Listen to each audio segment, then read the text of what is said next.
tahun yang lalu Presiden Joko Widodo, Jokowi, menugaskan Menteri Pertahanan Prabowo Subianto untuk menjadi penanggung jawab atau memberikan komando dalam pembangunan food estate atau lumbung pangan seluas 178.000 hektar di Kabupaten Kapuas dan Kabupaten Pulang Pisau, Kalimantan Tengah.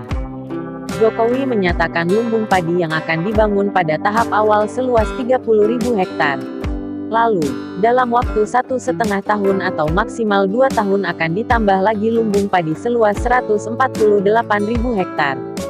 Jokowi menyatakan pembangunan lumbung pangan perlu dilakukan untuk mengantisipasi potensi krisis pangan di tengah pandemi virus corona.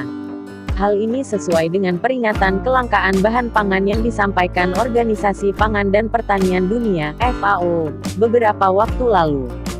Presiden berharap cadangan strategis pangan ini bisa dikelola dengan baik.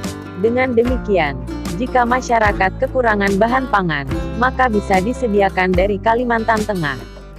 Setelah berjalan 3 tahun, kini Presiden Jokowi seperti mengakui proyek food estate yang dipimpin Prabowo Subianto itu gagal. Hal ini terlihat dari kebijakan Presiden Jokowi yang akan kembali mengimpor beras di tahun depan.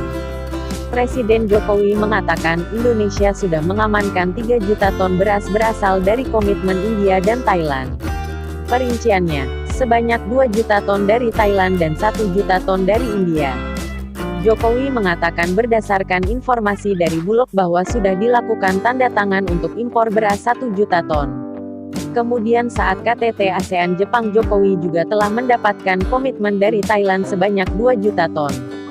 Kalau seandainya pembangunan food estate yang dipimpin Prabowo Subianto itu berhasil, tentu Indonesia tidak perlu lagi mengimpor beras dari Thailand dan India. Bukannya ketahanan pangan yang didapat pembangunan food estate ini, bahkan disebut Sekjen PDIP, Hasto Kristianto sebagai kejahatan lingkungan.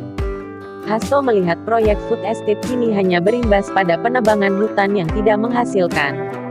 Hal ini ia ungkapkan ketika memberikan catatan terhadap program food estate di Ciawi Bogor, Selasa, tanggal 15 Agustus tahun 2023. Tidak itu saja, Hasto juga mengatakan aliran dana hasil kejahatan lingkungan tersebut mengalir ke partai politik seperti yang diungkapkan PPATK.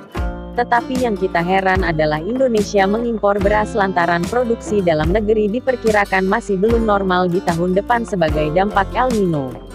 Bukankah El Nino juga berdampak ke Thailand?